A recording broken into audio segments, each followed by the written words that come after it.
Olá, boa noite. Veja no Brasil TV. O dia seguinte ao temporal no Rio, Nova Iguaçu foi uma das cidades mais afetadas. Uma pedra gigante rola de um morro e atinge uma casa em Aparecida, no interior de São Paulo. Um grave acidente com ônibus deixa mortos e feridos na Bahia. E ainda, o último dia do encontro de chanceleres do G20 no Brasil. Quinta-feira, 22 de fevereiro. O Brasil TV está começando agora.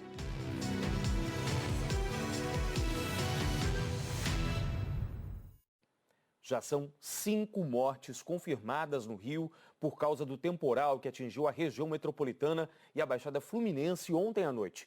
Em Nova Iguaçu, casas ficaram alagadas e um resgate dramático. Um passageiro de um ônibus salvou 2 gêmeas e a mãe delas de uma enxurrada. Aquele não era o trajeto normal do ônibus, mas para fugir dos alagamentos, o motorista fez um desvio. Para mim, o que mais faz sentido foi Deus. O Marcos Vinícius estava no ônibus voltando para casa e viu essa cena. Começava ali um resgate desesperado. Abre a porta! Não dá, a porta não está abrindo. A porta! Meu Deus, são 2 crianças! A água já estava na altura do capô, quando a primeira criança foi salva. Depois, o homem tira a outra criança do carro e a mãe.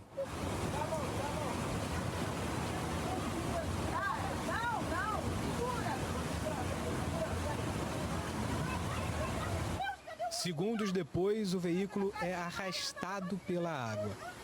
Ai, o carro foi!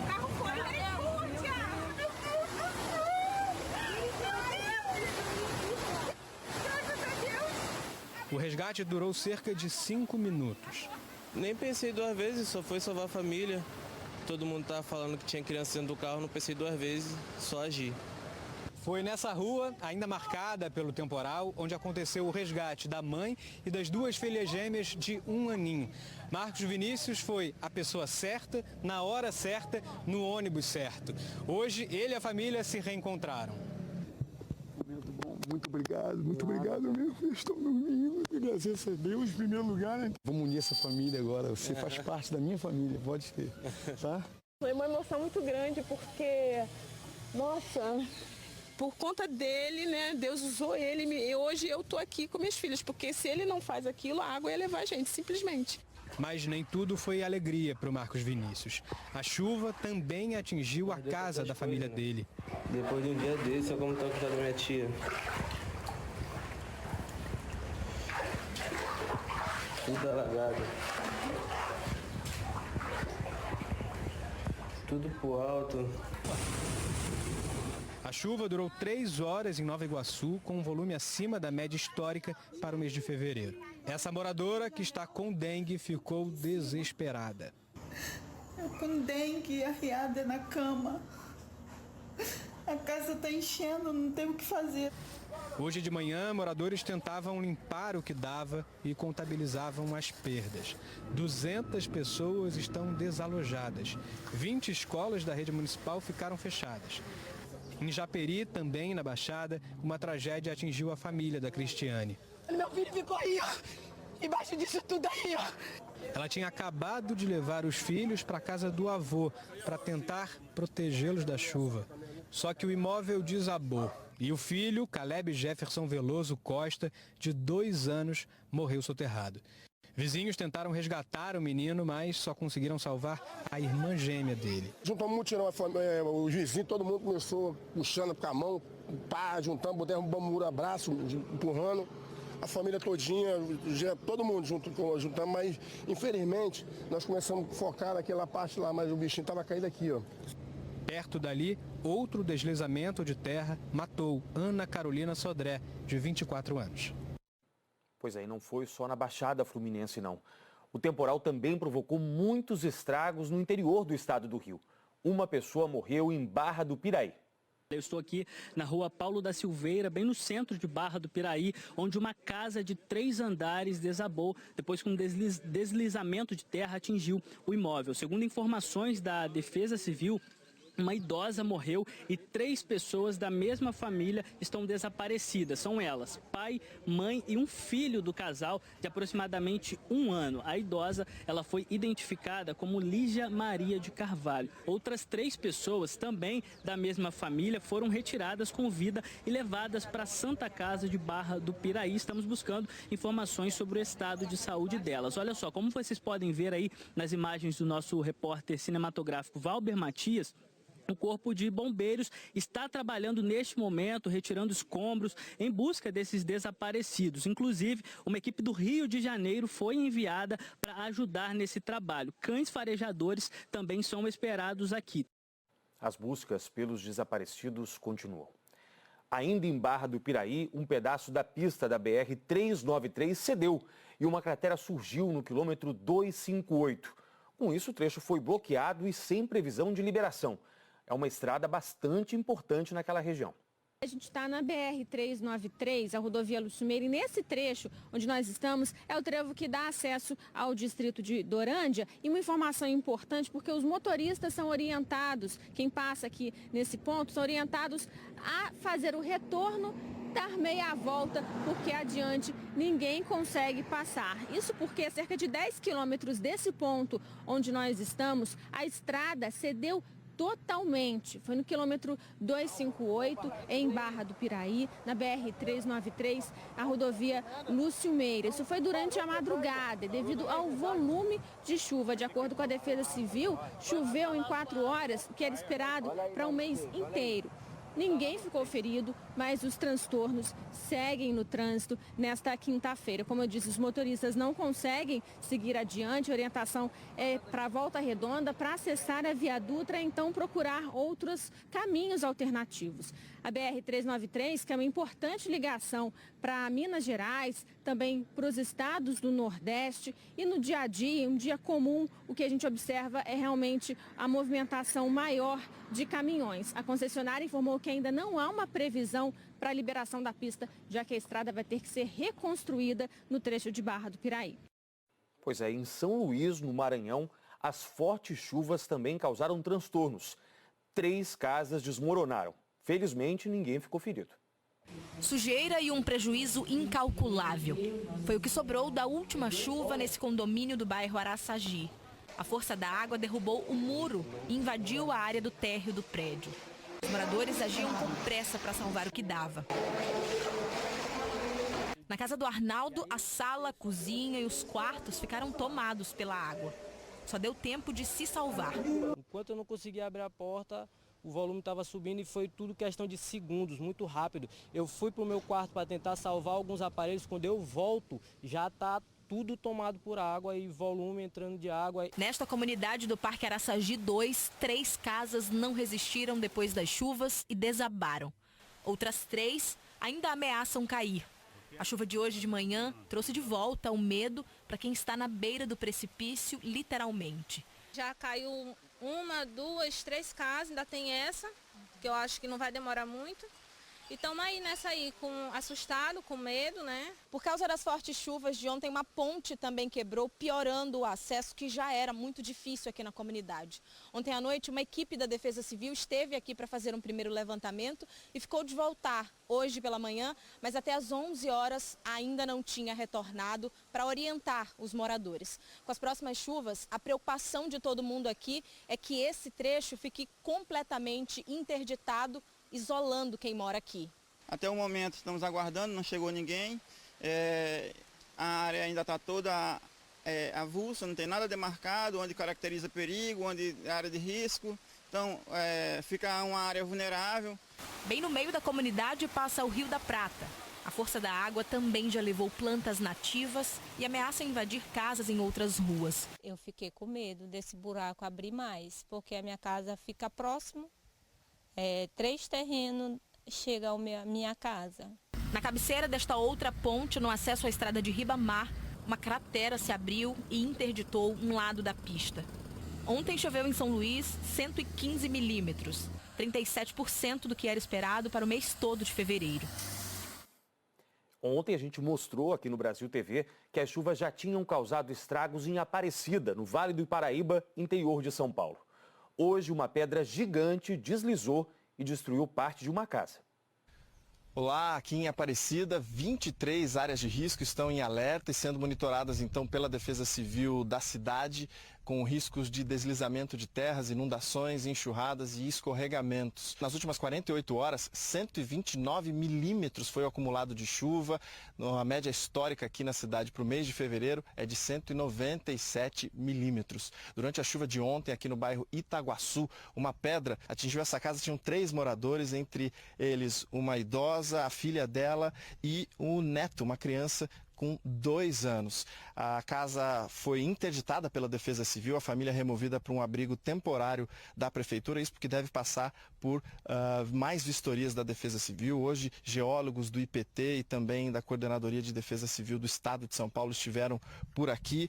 A família se soma a outras 7 famílias aqui na cidade que também foram removidas de suas casas, casas foram interditadas e essas famílias estão então em casas de parentes. Em Guaratinguetá, cidade vizinha aqui de Aparecida, os moradores também sofreram com a chuva. Muitos bairros ficaram alagados, árvores caíram e casas foram interditadas. Cerca de 25 famílias ficaram desalojadas. A Prefeitura e Defesa Civil estão fazendo atendimento aos moradores que tiveram as casas invadidas pela água e perderam móveis e alimentos. Pedro Melo, para o Brasil TV. 5 pessoas morreram e mais de 40 ficaram feridas em um acidente hoje cedo na Bahia. As vítimas estavam em uma excursão de turismo com destino ao litoral do estado. O ônibus em que elas viajavam caiu de uma ribanceira. O acidente aconteceu por volta das 3h40 da manhã na BA-670, que faz a ligação do sudoeste com o sul do estado da Bahia. O ônibus saiu da cidade de Barra do Choça com sentido a Porto Seguro, um percurso de pouco mais de 380 quilômetros. No ônibus estavam 45 passageiros. O motorista perdeu o controle do veículo logo depois de uma ladeira. Ele cruzou a pista, desceu uma ribanceira, capotou e parou próximo a um rio. 5 pessoas morreram nesse grave acidente. Feridos foram levados para hospitais da região. A Polícia Rodoviária Estadual esteve no local. A Polícia Civil investiga as causas desse acidente. Pois é, agora a gente fala sobre um outro acidente em Pernambuco. Um ônibus escolar que transportava estudantes da zona rural de Macaparana capotou no início da manhã numa estrada de barro.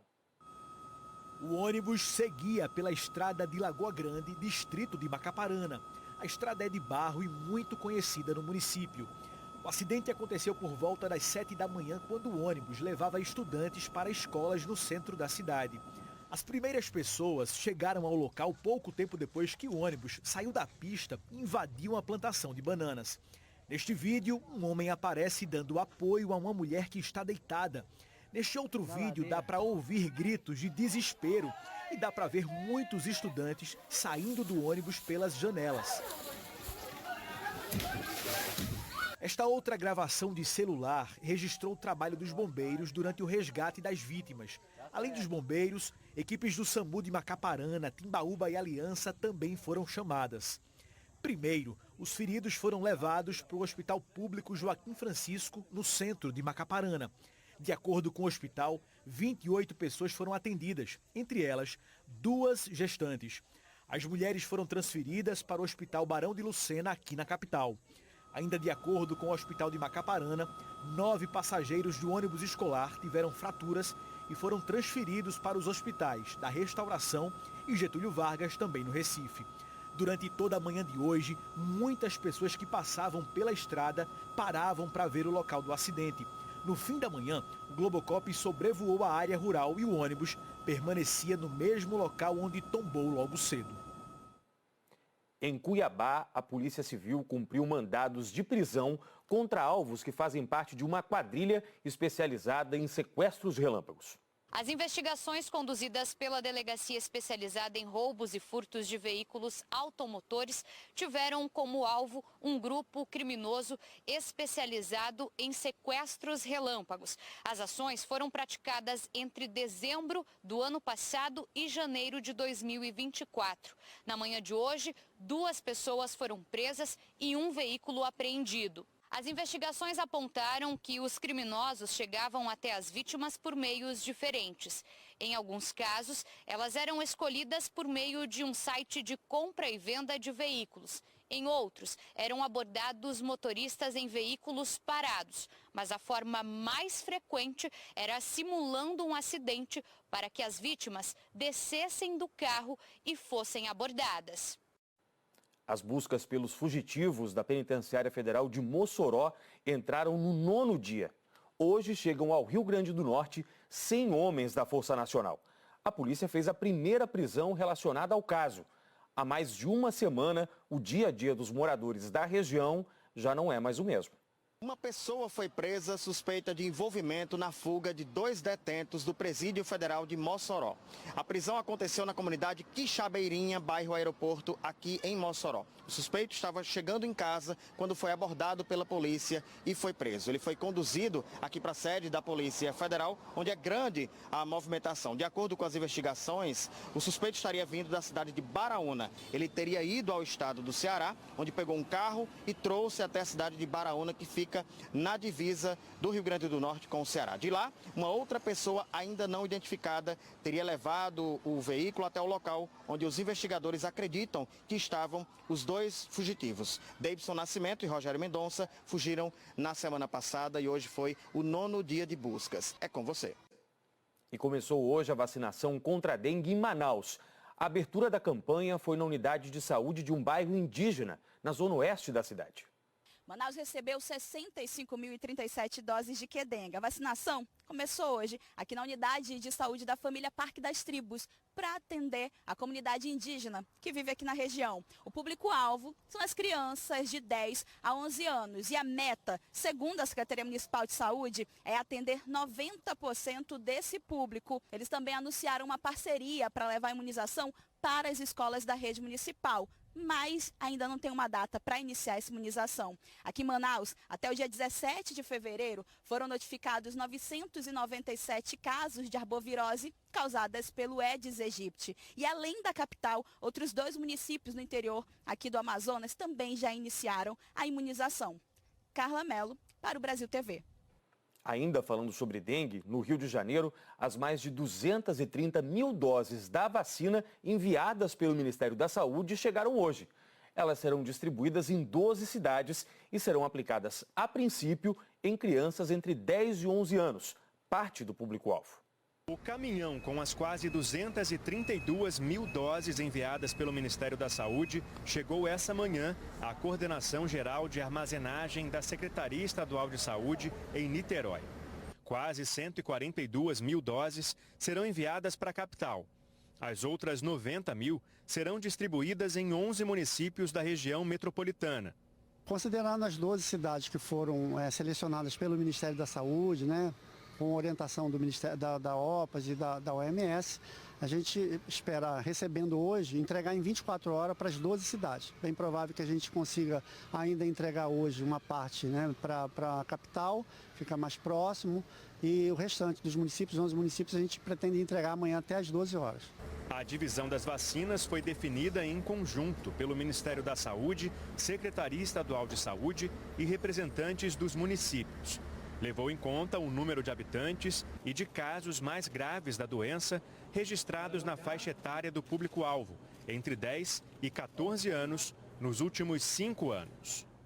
O início e o calendário de vacinação vão ser definidos pelos municípios. De acordo com a Secretaria Estadual de Saúde, essas primeiras doses são para crianças de 10 e 11 anos. Na medida em que chegarem mais, a vacinação vai ser ampliada para quem tem de 12 a 14 anos. Um cronograma estabelecido entre março, abril, cada mês recebendo uma quantidade até a gente atingir as cerca de 6 milhões e 500 mil doses que estão destinadas para essa primeira etapa. Segundo o Ministério da Saúde, o estado tem mais de 53 mil casos de dengue, com 5 mortes confirmadas desde o começo desse ano. A Secretaria de Saúde de Barra do Piraí confirmou ontem a morte de uma mulher de 76 anos. Houve mortes também em Itatiaia, Mangaratiba e 2 na capital. O avanço da doença fez o governo do estado decretar epidemia de dengue no Rio. A medida foi publicada hoje no Diário Oficial. Com o decreto, a expectativa é tomar medidas mais rápidas para ajudar as prefeituras no enfrentamento à doença, com mais atendimentos nas salas de hidratação, em unidades de pronto atendimento e com a criação de um centro de operações de emergência da dengue. As autoridades reforçam a importância da prevenção, principalmente diante da combinação de calor e das chuvas que voltaram a castigar o estado. Como a gente ainda não tem vacina para toda a população, a prevenção precisa começar pelas nossas atitudes. Para eliminar qualquer foco de mosquito, para a gente combater esse mosquito, né, conjuntamente com o poder público e a população em geral. Pois é, todo mundo tem que ajudar. Veja a seguir as investigações do ataque ao ônibus da equipe do Fortaleza em Recife após o jogo com o Sport, que deixou 6 jogadores feridos.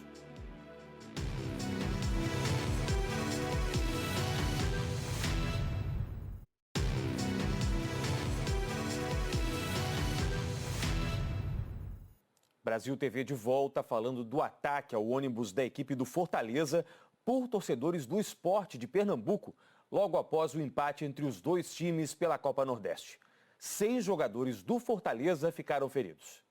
Pois é, infelizmente mais um caso de violência no nosso futebol. Esse caso aconteceu na madrugada desta quinta-feira, logo após o empate em 1-1 entre Sport e Fortaleza pela Copa do Nordeste, esse jogo que aconteceu na Arena de Pernambuco, na volta da delegação do Fortaleza para um hotel na zona sul do Recife. Os jogadores foram surpreendidos. Segundo o boletim de ocorrência registrado pelo próprio Fortaleza, mais de 100 torcedores do Sport arremessaram pedras e bombas no ônibus que transportava a delegação do Leão do Pici. 6 jogadores do Fortaleza ficaram feridos. O mais grave foi o lateral Escobar, 14 pontos e um trauma no crânio. Nenhum agressor foi identificado até o momento. A Polícia Civil de Pernambuco abriu as investigações para identificar esses agressores. O presidente do Sport, o Yuri Romão, lamentou o ocorrido, prestou solidariedade ao Fortaleza e se colocou à disposição para ajudar também a Polícia Civil na identificação desses agressores. Volto contigo. E termina hoje o encontro dos chefes de diplomacia do G20 no Rio de Janeiro. As conversas giraram em torno da necessidade de mudanças nos organismos internacionais. As delegações chegaram à Marina da Glória, na zona sul do Rio, logo cedo. Foi o segundo e último dia do encontro dos chefes da diplomacia do G20 aqui no Brasil. A plenária, marcada para as 9 da manhã, começou com 45 minutos de atraso. Os chanceleres debateram estratégias e ações em relação a diversos temas, mas o G20 é um fórum de cooperação econômica que não gera um documento oficial das nações envolvidas. O Planalto considera a presidência do G20, que é rotativa, como estratégica para projetar o Brasil como uma liderança do Sul global. Um pouco diferente do dia agitado de ontem, quando o tema principal das discussões foi o papel do G20 nas soluções para as tensões internacionais, as guerras. Hoje esteve na pauta a reforma das instituições de governança global, como a ONU. E quais são as mudanças necessárias para termos um mundo menos desigual? Foi debatido na reunião de hoje um dos pleitos do governo Lula, que é ampliar o número de membros do Conselho de Segurança da ONU. Em entrevista, João Gomes Cravinho, o chanceler de Portugal, um dos países convidados, contou como foi. Começamos naturalmente pelas Nações Unidas e pelo Conselho de Segurança, pela necessidade que nós sublinhamos de termos o Brasil, a Índia, 2 países africanos como membros permanentes e outros como membros rotativos. 21 chanceleres do G20 e de 9 países convidados participaram das reuniões. E ainda representantes de 15 organizações internacionais, como a Unesco e a ONU. O CAF, Banco de Desenvolvimento da América Latina e Caribe, ressaltou a importância das conversas sobre organismos internacionais. O CAF tem 21 países associados e empresta cerca de 15 bilhões de dólares por ano para projetos de desenvolvimento, principalmente de infraestrutura, inclusão social, meio ambiente e integração regional. A gente está aqui para conseguir falar com outros parceiros ou eventuais parceiros que poderiam colocar, através do banco, dinheiro para financiar obras de desenvolvimento na região. Então, por que não colocar isso com um banco que está fazendo um trabalho numa região que está crescendo? Se você não muda a governança, se você não fala disso, se você não consegue mudar as coisas, tudo vai continuar igual.